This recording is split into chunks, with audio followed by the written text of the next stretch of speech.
Pakinggan po natin ang mensahe ng ating punong lungsod. Mga kasama, palakpakan po natin, Mayor Vico Soto.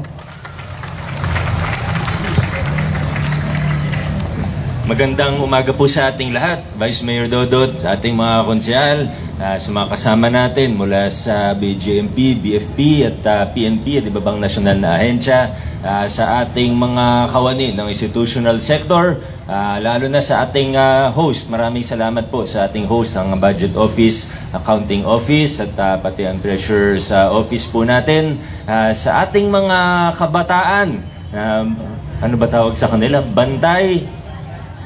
Bantay Kalikasan. Ayan. Maraming salamat sa inyo. Akala ko sa amin yung mga pin eh. Ikakabit pala namin sa kanila. Maraming salamat po sa inyo.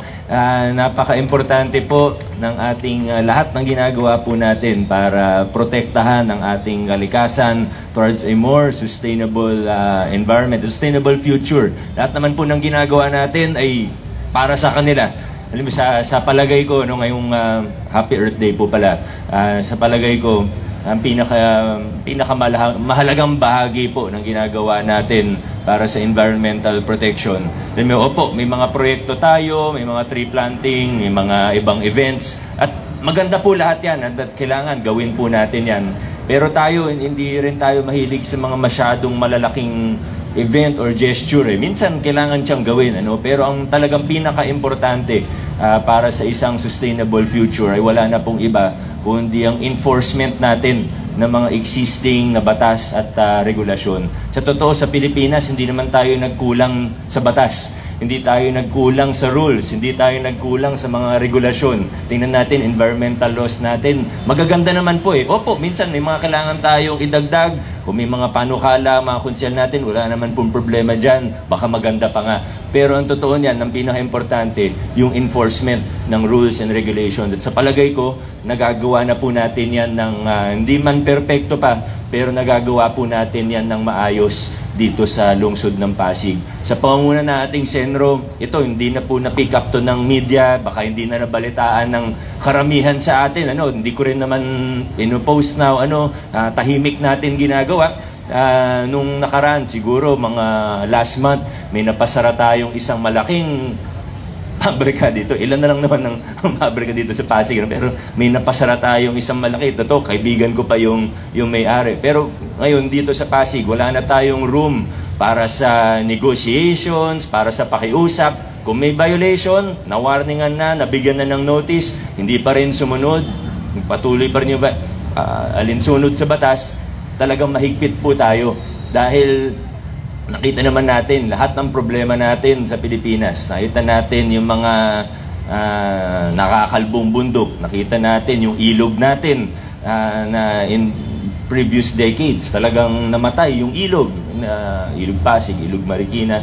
So kung gusto natin na maipasa natin ng mundo na mas maayos sa susunod na henerasyon, number one po talaga ang ating implementation of laws, rules, and regulations. At yan po yung isa sa mga bagay na kailangan masanay tayo bilang mga Pilipino na hindi porket may kakilala ka sa City Hall ay okay lang pagbibigyan ka. Hindi, i-enforce talaga natin. And again, nagagawa na po natin yan. Kaya sa ating mga implementing offices, agencies and employees, maraming salamat. Sir Allen, sa Senro, maraming salamat sa inyo dahil pinapatupad nyo ang ating batas without fear or favor, without consideration kung sinong kakilala, kung sinong mayaman. Basta kailangan natin sumunod sa batas, especially our environmental laws and regulations. Maraming salamat sa Senro. Maraming salamat po sa ating lahat.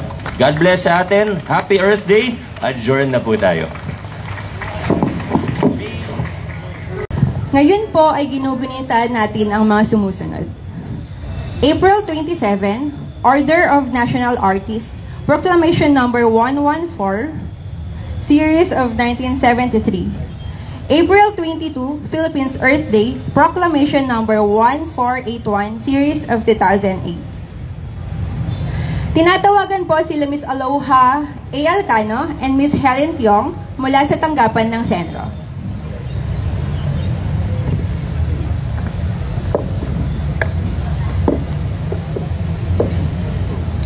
Isang makakalikasang araw sa ating lahat.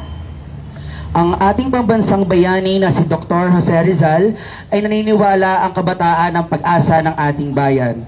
Ang Batang Bantay Kalikasan Project ay naglalayon na ang kabataan ang maging daan tungo sa tamang pangangalaga ng ating kapaligiran. Bilang panimula ng proyektong ito, ang mga mag-aaral sa mga sumusunod na paaralan ay hihiranging bilang Batang Bantay Kalikasan Officer ng kanilang paaralan. Yan, so ngayon po ay tinatawagan namin ang bawat isang representative from Bagong Ilog Elementary School. Palakpakan naman natin. Ma'am, Bangbang Elementary School, Buting Elementary School, De Castro Elementary School, De La Paz Elementary School, Dr. Sixto Antonio Elementary School, Francisco Legazpi Elementary School, Maybunga Elementary School, Maine, Manggahan Elementary School, Nagpayong Elementary School, Napico Elementary School, Orambo Elementary School, Palatio Elementary School, Pinagbuhatan Elementary School, Pineda Elementary School, Rosario Elementary School, Sagad Elementary School, San Lorenzo Ruiz Elementary School, San Miguel Elementary School, Santolan Elementary School, and Pasig Central Elementary School. ang panunumpa sa kanilang tungkulin ay pangungunahan ni Samantha Nicole E. Salingay mula sa De Castro Elementary School.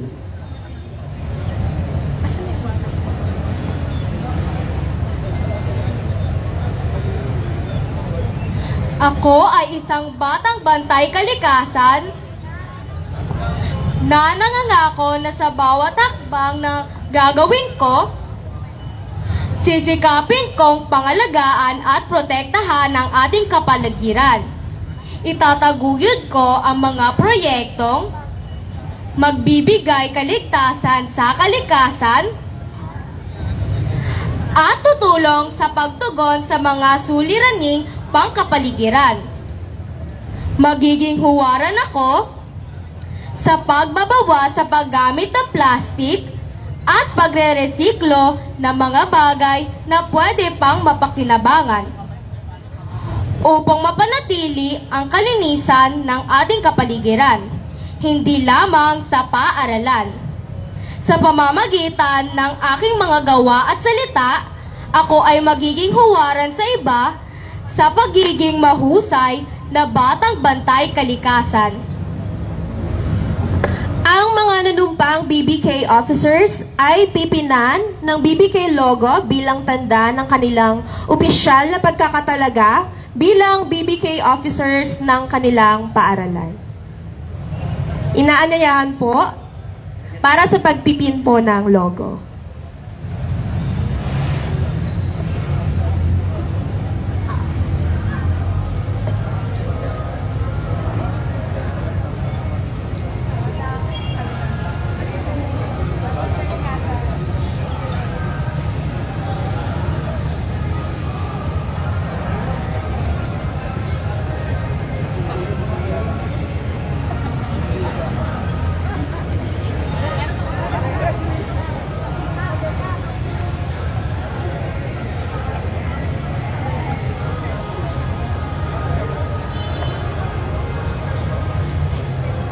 Inaanyayahan po si Sir Alenry Angeles para sa photo opportunity.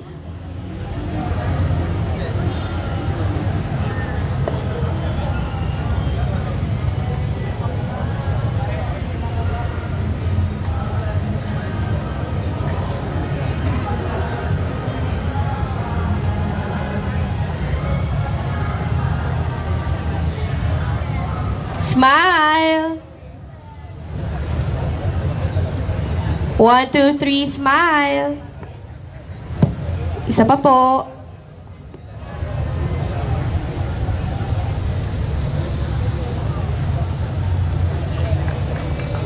Ayan, congratulations sa ating mga bagong batang bantay kalikasan officers. Palakpakan naman natin silang lahat. Maaari na po kayong bumalik sa inyong pwesto. Maraming salamat mga bata. Kasama.